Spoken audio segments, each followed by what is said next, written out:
There is a type of silence that not even death breaks. A silence that appears when you realize that nothing, absolutely nothing, is going to save you. You have already won. You already got what you wanted.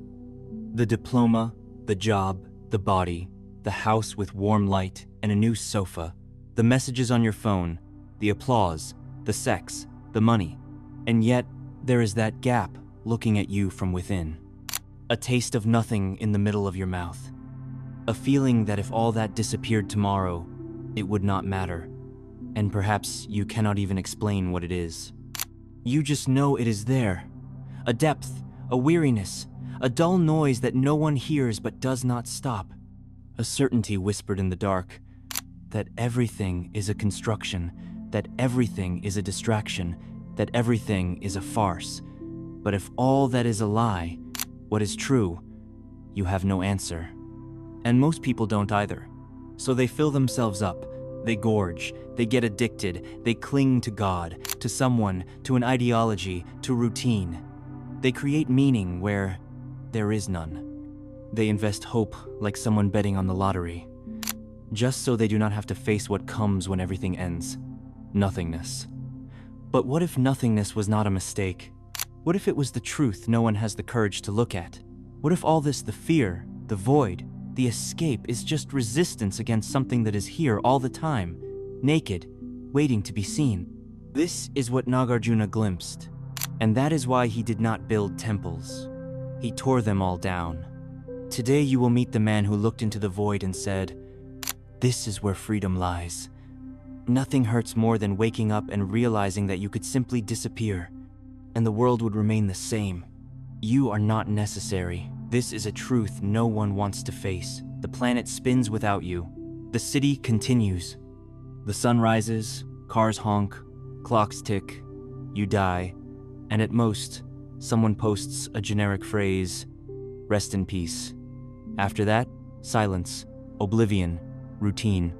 Most people know it on some level, not rationally, but they feel it in those early mornings when the ceiling seems too far away, in those mornings when the body is heavy but there is no physical pain, in those short pauses between one task and another, when everything stops and nothing makes sense.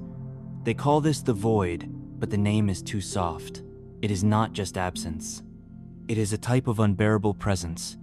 It is nothingness taking shape, settling in, corroding from within. And the response to this is never silence. It is hysteria. People fill life with noise, promises, goals, distractions, faith, consumption, moralism, mantras. But the truth is there, static, cold as a stain that will not come out. Nagarjuna does not try to numb, he exposes. He offers no consolation. He tears apart the illusion, because the terror of nothingness is not born of nothingness. It is born of the lie of something. Every pain you feel when facing the void has a name. Attachment. Attachment to yourself, to the idea that there is an I that deserves stability, meaning, security. Nagarjuna writes, "There is no arising, no destruction, no cessation, no permanence. That is, what you call existence is only movement. There is no basis, no essence, only relationship. You suffer because you want something to last, but nothing lasts, not even you. Nothingness is not the opposite of life. Nothingness is the raw material of everything you call real. The terror is born when this is revealed, when the curtain falls and you see the empty stage. That is where many go mad, others flee. But there are those who stay, and it is to them that Nagarjuna speaks. Because only those who face nothingness can, at last, stop lying to themselves. The most dangerous thing you can do is believe that something has essence. Nagarjuna did not come to explain the world, he came to disintegrate it. All thought is born from a silent assumption that something exists, something fixed, something reliable, something that is there, even if no one sees it. It is based on this that reality, language, concepts, logic, and beliefs are constructed. You think, this is a stone, this is a person, this is true. But what if none of that was truly something? Nagarjuna cuts to the root. His philosophy is not a ladder, it is a fall. Instead of offering new ideas for you to believe, he offers the collapse of all of them. He starts from logic, but only to destroy logic. He uses words, but only to dismantle what they create. This is where the most radical concept of his thought comes in, Shunyata, or emptiness. And pay attention, it is not the void as total absence. That would be just another extreme. For Nagarjuna, emptiness is the lack of self-essence, the absolute interdependence of all things. Phenomena arise in dependence on causes and conditions. Therefore, they do not possess their own existence. You are not you. You are the result of your language, your history, your hunger, your traumas, your genetics, your encounters, your losses. Everything you call I is dependent. And everything that is dependent is not absolute. It is empty. This vision is not nihilism. Nihilism is still a belief, the belief that nothing has value. Nagarjuna does not believe in anything, nor does he discredit. He simply shows that everything we affirm as real depends on a structure that can be dismantled. Therefore, his work is not a philosophy of construction, but of demolition. He does not want you to exchange one certainty for another. He wants you to see that all certainty is prison. And this, for those who live on identity, stability, and meaning, is intolerable. Because if nothing has essence, then nothing can be fixed. No self, no God, no value. What remains? A freedom that is frightening, because there is nothing to hold on to. But it is on this collapsing ground that Nagarjuna's philosophy begins to shine. You talk about I, but you do not know what you are talking about, because you never had one.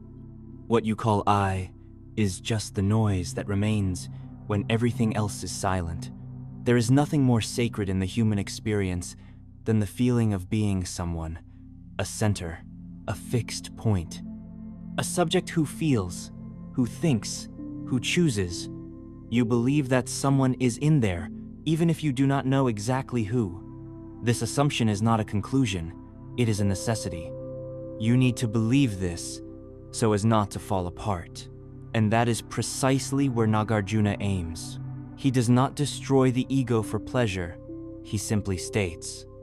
What you call I is not something that exists by itself. It is an effect, not a cause. You are a sequence of habits, impulses, contexts, and memories, operating as if they were a unit. It cannot be stated that the self exists, nor that it does not exist, nor both, nor neither. This phrase, which seems absurd, is actually a fatal blow to the logic of identity. Nagarjuna does not say that the self does not exist. He shows that the question itself is wrong. To exist or not to exist are categories that stem from the idea of substance. And there is no substance, no essence, neither in the world nor in you. The self, like everything else, is empty. It is not that you do not have a history. It is that your history does not have an author. What exists is a narrative told by something that changes every second. And yet, it deceives itself as if it were a single thing.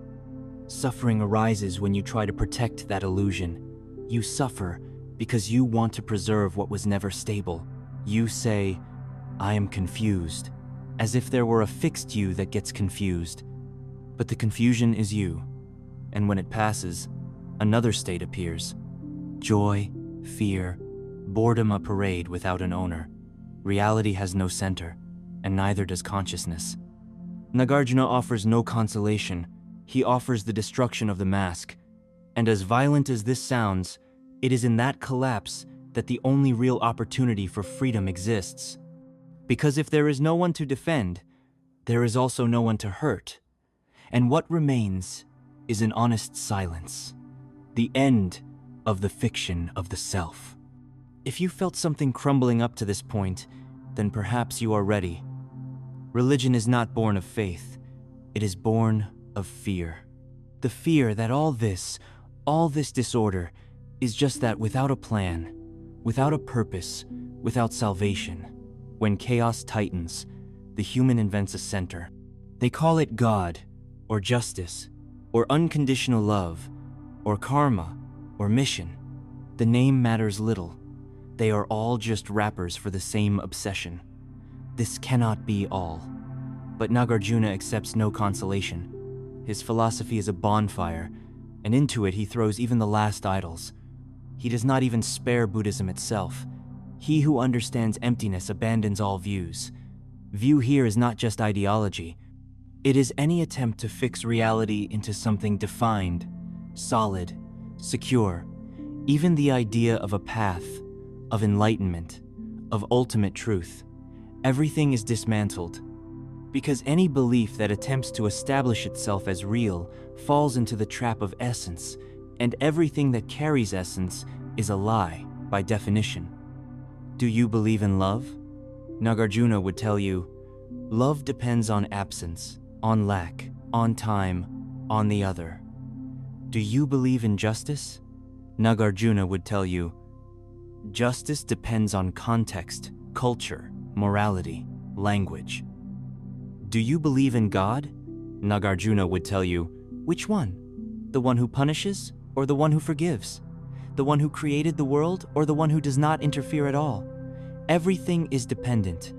And what is dependent is not absolute. Therefore, it is empty.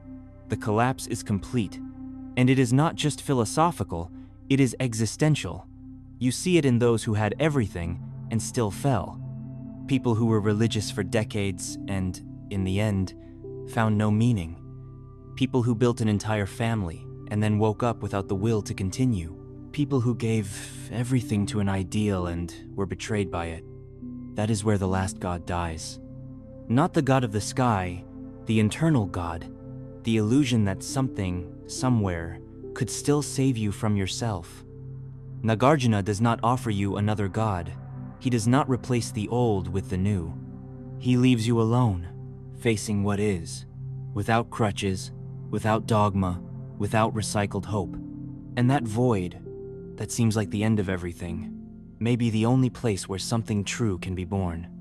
What you fear the most is what belongs to you the most. The void is not your enemy. It is the only God that never lied to you. After everything falls, the senses, the names, the selves, the gods, what remains? What remains is not nothing in the common sense of the word. It is not the end. It is not the void. It is the real silence, the one that demands no explanation. It is the raw space where truth has no form. It has no answer. It has no forgiveness. Nagarjuna called this Shunyata, and only those who understood what he meant know that this is not a philosophy for amateurs. It is an implosion of everything the human mind tries to do to withstand existence. Emptiness is not a view. Emptiness is the abandonment of all views. This means it is not a concept to believe in, nor a dogma to defend. It is the end of the game, the cancellation of the need for anything to make sense. And for that very reason, it is the only thing that does not enslave you. Because everything that is something demands adoration. Love demands reciprocity. Faith demands surrender, meaning demands obedience. The void demands nothing. It just exists, without a face, without morals, without promises. And that is why it is the only absolute that does not impose itself. The paradox is this: what does not assert itself is what sustains most deeply, not because it presents itself as truth, but because it reveals that no truth stands on its own. This is the last stage of freedom, not wanting to cling to anything anymore, not even to freedom, abandoning even the will to understand, not to fall into nihilism, but to escape the addiction to affirmation. You no longer need to justify your existence because it never had justification. And now, this no longer has to hurt you. Nagarjuna does not offer an end. He offers an opening. It is not the end of the path. It is the withdrawal of the ground. And perhaps in that radical helplessness, another way of being in the world is born, without possession, without meaning, without essence, but, at last, free. And if you have come this far, If you have watched, felt, reflected, shared, you are already helping a lot. Seriously. Every view, every comment, every share with someone matters more than it seems.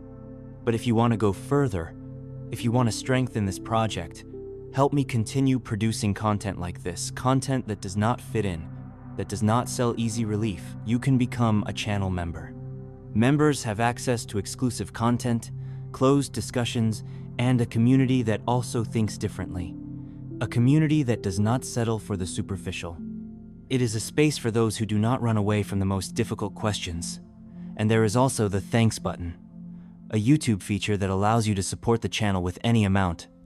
A small gesture, but one that helps immensely. Of course, just being here already makes a difference. And this is not a speech, it is genuine gratitude. But if this content touched something deep inside you, perhaps now is the time to reciprocate. Not out of obligation, but out of belonging. Because this channel is not just mine. It belongs to everyone who has already felt the silence of the world, and yet decided to continue. Thank you for being here. See you in the next video.